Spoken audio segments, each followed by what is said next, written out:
Welcome everyone to this session with business owners who have gone through a accelerator program to get to grow their business online safely. With me here today, we have Miranda, who is one of the happy participants in a accelerator that happened earlier in June.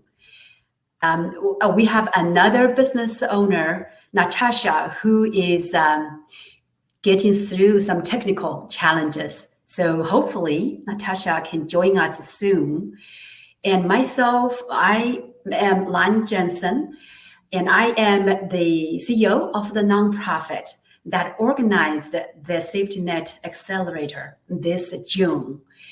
And so let's first give the floor to Miranda to do a brief intro of your business, Miranda. Yes. Hello, all. Miranda Carter here, principal broker, founder, Miracaza Real Estate Solutions. We are based in Arlington, Virginia, right next to DC. We are a virtual real estate brokerage serving the DC metro area. So that's DC, Northern Virginia, and Maryland. Which is wonderful. And Miranda, when you have a minute, feel free to share your URL in the chat window so everyone can see. Yeah. Indeed. So now we have gone through the accelerator, but even before the accelerator, Miranda, you did have a very nice website and some e-commerce capabilities. Sure. Since you are sharing your website URL anyway, maybe you could also just share along to let the audience know whether you felt that the time you spent with that accelerator program was worth your time. Did you get a good value from it? Absolutely. I mean, Lon and her team were fabulous. They just came right in, had a quick understanding of our business and our needs, and were able to provide practical solutions and implement those accordingly. So we were very satisfied with the experience with Lon and her team in the accelerator. Right. Thank you, Miranda. Now, I just wanted to put a disclaimer out here in that, Miranda, there is no business transaction between us. And we have not paid you to say anything to promote anything. Is that right? No. Okay. So that being said, the next question, let me do a quick check. Natasha is still troubleshooting. All right. I really hope she can get on because she has such a unique perspective also of her experience.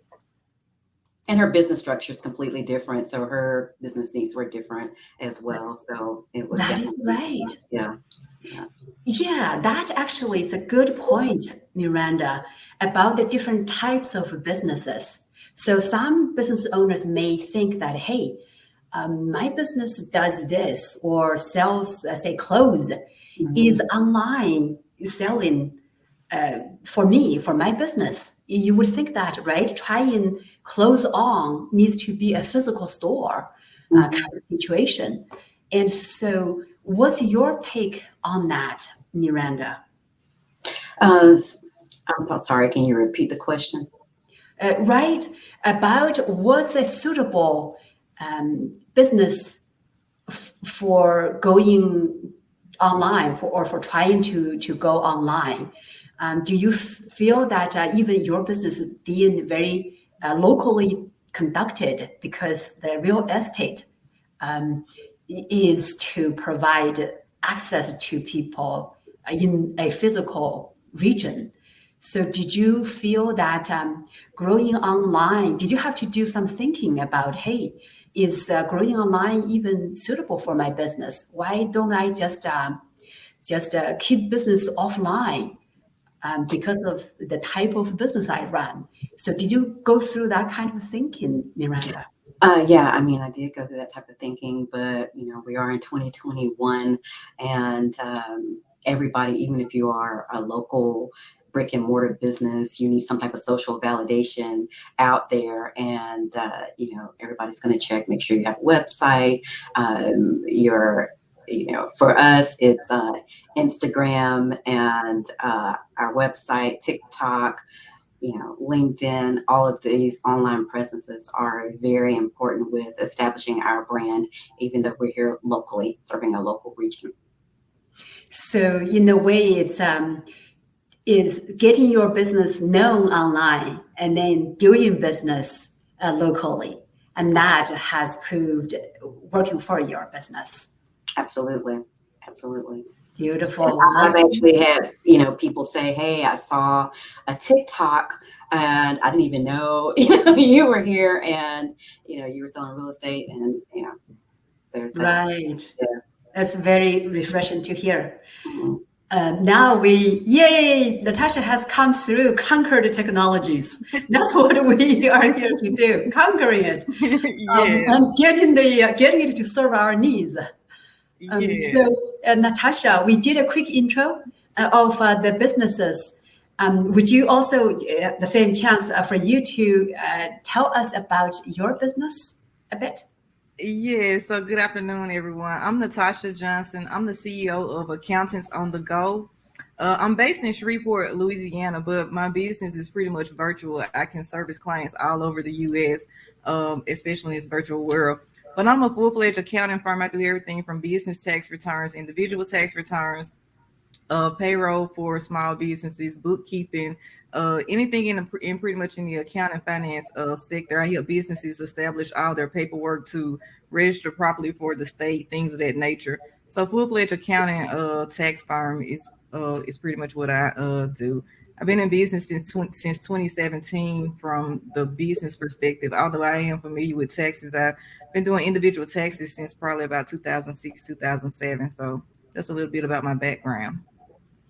That is lovely that you actually started quite early. And then at some point you ventured into having an online presence as well.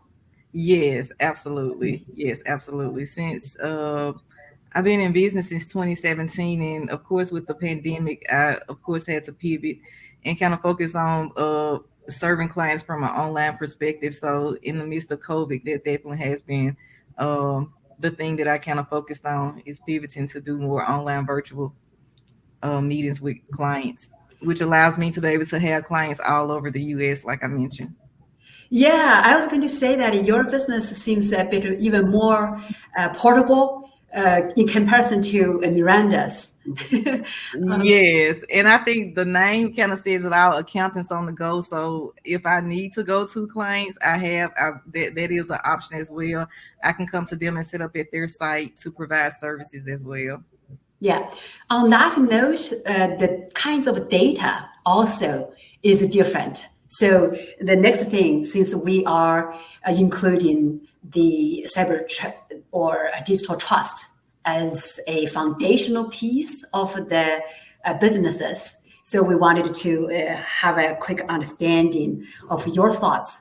And I'll go back to Miranda. So Natasha, you have a chance to type your business URL into the chat window. Okay, good deal. So Miranda, now with a presence online, the first thing that to maintain the trust of businesses, because we all know without trust, customers are not going to stick around. Absolutely.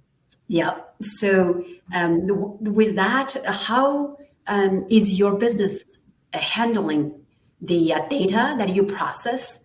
And I guess you also make conscious decisions about what kind of data you process online in a database, or what kind of data you actually keep very close to your heart. And if there's no need to do it online, So what are your thoughts about a safe way to handle your data in a trustworthy way, and you feel comfortable with also? Right. So with us, we don't personally on our website or our servers actually keep any financial data on our clients or anything like that beyond a name and an email address and things of that nature. We have third-party vendors that we utilize for those services, but we're always very cognizant of who we're using, making sure they're very trusted uh, vendor in our field, because if anything goes wrong, it doesn't matter. I can't tell a client that I was using some third party service. They're just going to say it was our fault, that somehow their data got breached. So we're, like I said, very careful and make sure that they're vetted, usually through our association vets the vendors first, and just making sure the information is extremely secure, because of course, with buying and selling real estate, there's a lot of personal information out there for it. Indeed. Just the way you said it shows that you have a great sense of protecting your data and your clients' data to begin with. So maybe also that is greatly advantageous that you already have that notion. Mm-hmm. Coming to Natasha now, especially also because you are handling such sensitive data, people's tax information, their real identity, their social security numbers, and everything. So how are you handling such data in a way that both allows you to continue the trust from your clients, as well as to run your business efficiently? Because you don't want to spend a whole lot of time doing paperwork. So some digital capabilities may be able to help you run it more efficiently. So how do you balance that? So for me, kind of similar to what Miranda said. So on my website alone, I don't have any personal data from, let's just say, a tax return perspective, anything like that. It's nothing more than names, possible addresses, and phone numbers, even though they're still sensitive information. So from my website perspective, those are the only things that's on my website. But when because I work in a vast array of systems, from bookkeeping systems to various tax systems, things of that nature, I did make sure that I talked to a security specialist to make sure that I had all the measures that I needed for my personal computers, to ensure that it kind of helps with any hacking or anything like that. I'm not for sure of all the exact names, but I did do various malware systems and different things of that nature that I had to, of course, pay for, to make sure that any sensitive personal information that I'm dealing with is definitely protected from that aspect. So I did reach out to a security specialist to have my systems upgraded because I am handling sensitive information. And I mean, for me, I think it's money well spent, because I'm dealing with such delicate personal information, and I wouldn't want anybody's information to be breached in my system. Yes, I commend you also for taking utmost protection regarding any data that you collect. As you just said, your website even did not have financial data. It's just some collecting some customers' information, contact information, I should say. Now, even with that, because we ran the accelerator program together, so we know that you both have taken advantage of some of the protection offered by the accelerator program. I recall that you have privacy policies done, and Natasha, you even had the penetration test done for your website. I did, yes, absolutely. And you all also provided some recommendations for me as well that went beyond that. So I did look at some of those recommendations and working through some of those as well. But yes, the pen testing was definitely helpful, and it was an eye opener for me because I didn't realize what all happens behind the scene with these websites. So that was definitely an interesting process, and you all explained it really well because I wasn't really fully aware of all that. But in the midst of this cyber hacking and things of that nature, it was definitely beneficial for me to fully understand exactly what's going on. And frankly, you are in the majority when you say that. I don't know all those words, what they mean. And that's a big gap for a lot of business owners, right? So that brings me back to the thought that, hey, as small business owners, do you want to, so your day pretty much is very packed.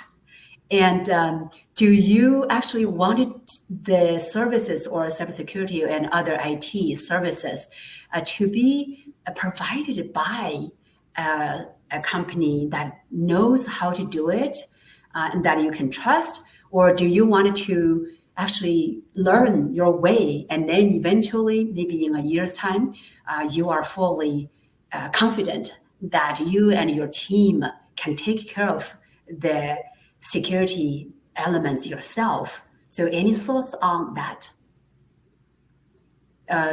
Miranda first. Okay. Well, I would say I kind of like to stay in my own wheelhouse. I do not know about cybersecurity. I don't want to learn it. So for me, that is something that is definitely worth the money to be outsourced. All right. And when you think about getting outsourced, there is a question I'll come back a little later. In the meantime, you can maybe think a little bit about the pricing, because that's going to be a determining factor, I guess, for many businesses. Say, hey, what is a good, acceptable pricing plan that I'm sold. I can get on the bandwagon versus if it's something is nice but too expensive, then you probably do that calculation in your head. It's like, maybe next year. So I'll come back to that question to you a little later. And in the meantime, Natasha, the same question for you about wanting to train yourself and grow your team into doing the security configurations and best practices yourself, or you think it's more cost beneficial to outsource it to someone else? So for me, I would say outsourcing. But I guess to add to that, it's good. I did like how you guys work your process, where you kind of gave an overview of as to what was going on and kind of like how the process works, just so I can at least know a little bit about the process. But getting in depth with the complexities of that, no, I think I would just prefer to stay in the account finance arena. But but I think for me, just know it's probably an area that I didn't really focus on a lot. But like I said, in the midst of all the hacking and the cyber things that have happened recently, it's something that you definitely have to invest money and put time and effort into doing it. But for me, I would definitely outsource it, just because that's not, IT is just not really my thing. So for me, outsourcing would be the best option.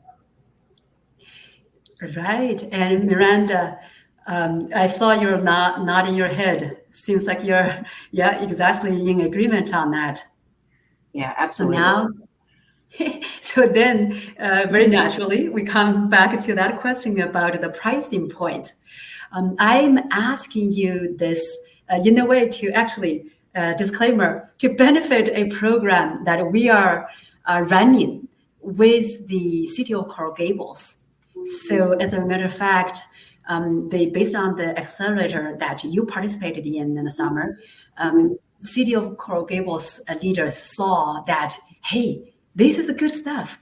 So we wanted to support our small businesses. So they invited my nonprofit to participate in a U.S. Census Bureau run program that's called the Opportunity Fund. So later on, maybe I can find a chance to type it in the chat window. But everyone can actually Google it yourself. So I'll say U.S. Census Bureau Opportunity Project. And what it does is to, for the City of Coral Gables problem statement anyway, which is to enable small businesses to thrive in the digital economy.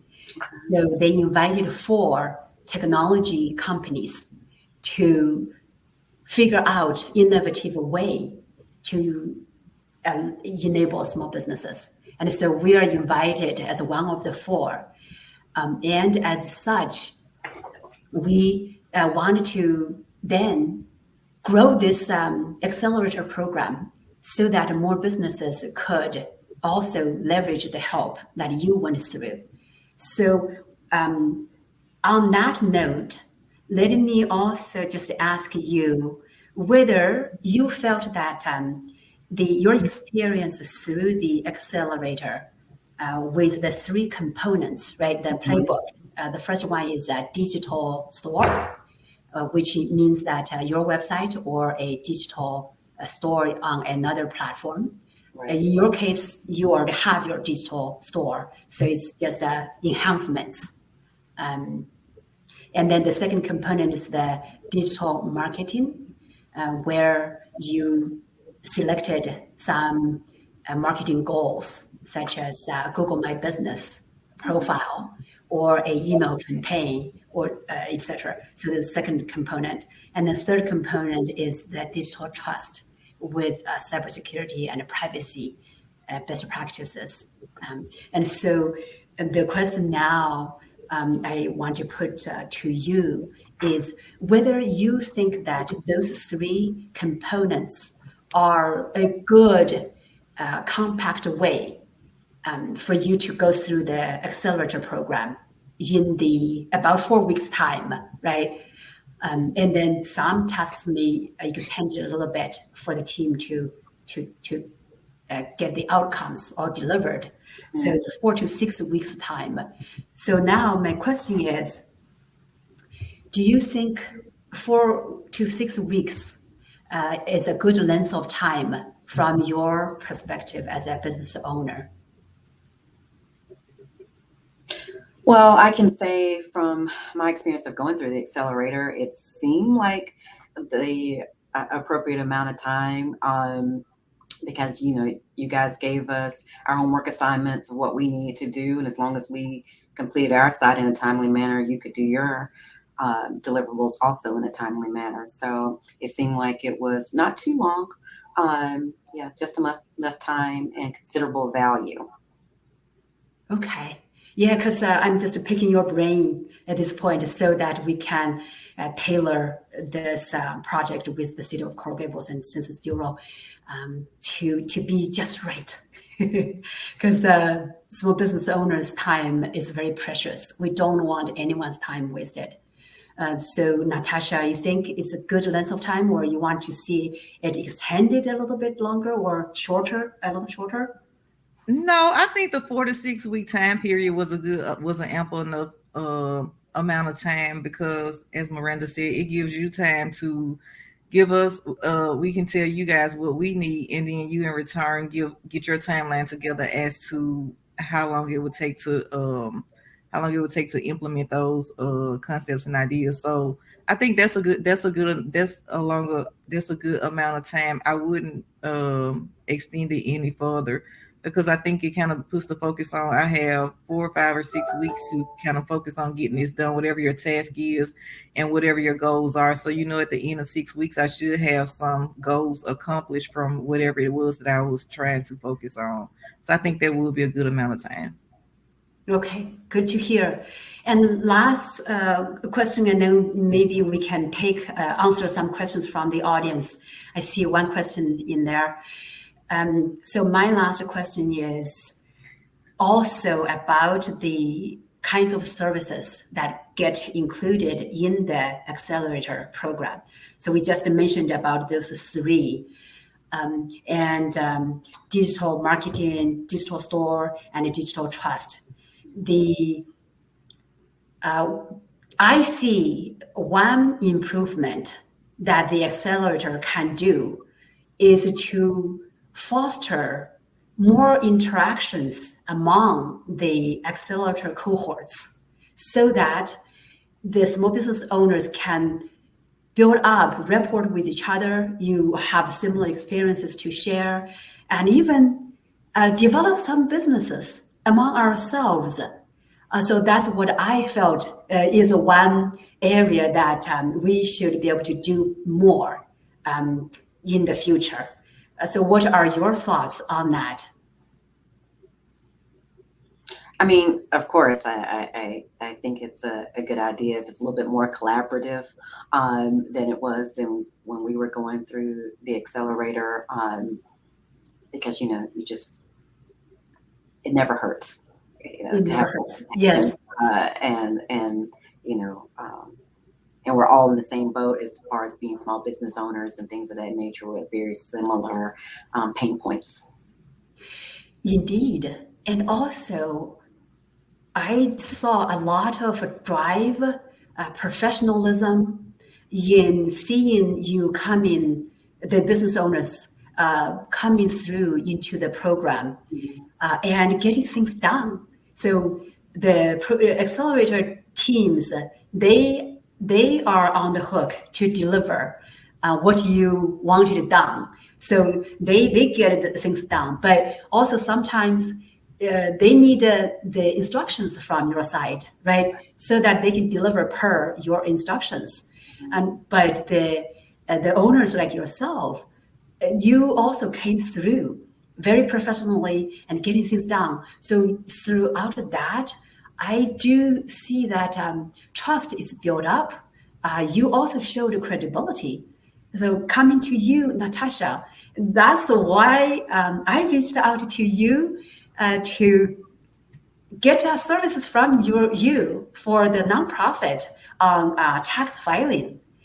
And do you care to elaborate a little bit on that? And also on your experience speaking at the next cohort and some business owners reaching out to you also. Oh, yes, absolutely. So when you mentioned some of the three services that you all provided, I can just speak personally from, I can just say kudos to your team because I think they did a tremendous job. And just from my aspect and what I gained and benefited from going through the program, for example, I never knew, I always heard of the SEOs and the search engine optimizations, things of that nature. I didn't really know what that was and how you even do any of that. But that was the first thing that I kind of wanted to focus on from getting assistance from your team. And I can say that business is probably up about 75% for me. So that's definitely a great thing. I get the alert saying, hey, these many people, you had this many hits on your website, things of that nature on a monthly basis. So that's good within itself. For me, from that aspect. And also just I think just from the networking aspect of it was actually great. And yes, me working with your nonprofit to get the tax returns complete was definitely a great thing. I mean, we still have work to finish up with that particular project, but we're definitely making strides and getting there. Yeah, I have to come out clean on this one because I'm holding up the boat because I have several projects. So including this conference, so I got delayed. But I'm so thankful that you offered to do the nonprofits tax returns free of charge. Absolutely. This is the power of us together in the community. We help each other, and this is how we can grow together too. So definitely going to finish up that project. And then guess what? Even my family's tax returns will go to you. And this is how it rolls. Credibility. Yeah. And then the other businesses also, saw that, hey, every business needs accounting help.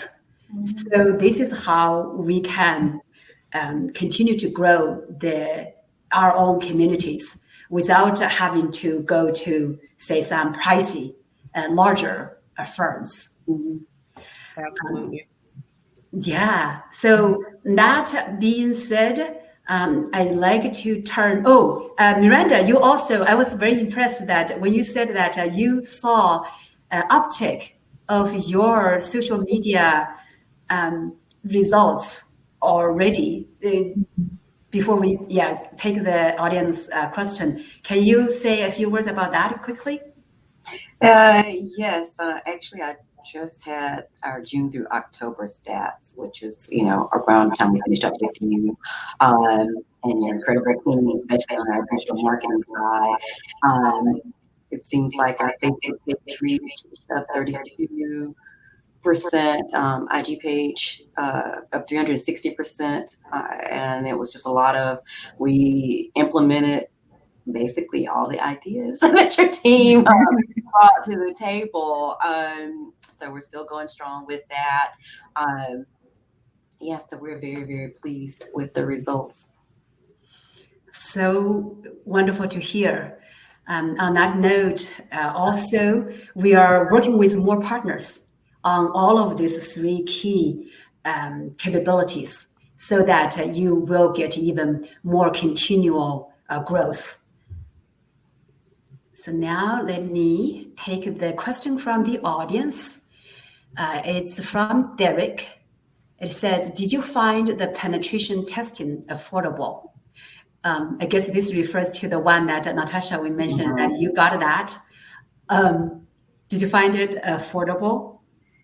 Yes, based on the pricing that you quoted me for that it would have cost. Yes, it was definitely beneficial for me to get that service because it's not a cheap service.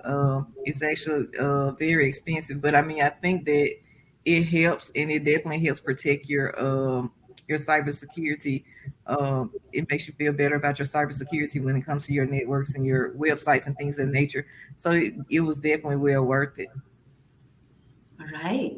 And on that note, I also want to mention that the basic penetration test during the accelerator program is actually offered free of charge. So the way that the accelerator was run is that the business owners selected top 2 capabilities under each of the the 3 core essential categories. And then those 2, so multiplied by 3, so the 6 capabilities that the small businesses got were entirely done free of charge. And how could we do it free of charge? The secret is that we have amazing professional volunteers, coaching trained student interns. So together, they were able to deliver the capabilities. And the outcomes is that the business owners were happy. The interns are happy because they now have real life experience. So when they go out to look for their first job, they have a first experience to reference. And so I have received a lot of potential employers calling me up for references, and many of them have landed on jobs, and they're very thankful. And now from the perspective of the professionals who volunteer, we have many of them very happy. They continue to stay with our nonprofit so that they can provide more services to the next businesses. And they grow in terms of their leadership skills, their communication skills, and also they venture out into a newer business domain that they don't get to practice at their day job. So it's a truly a 3-way win-win-win situation for everyone.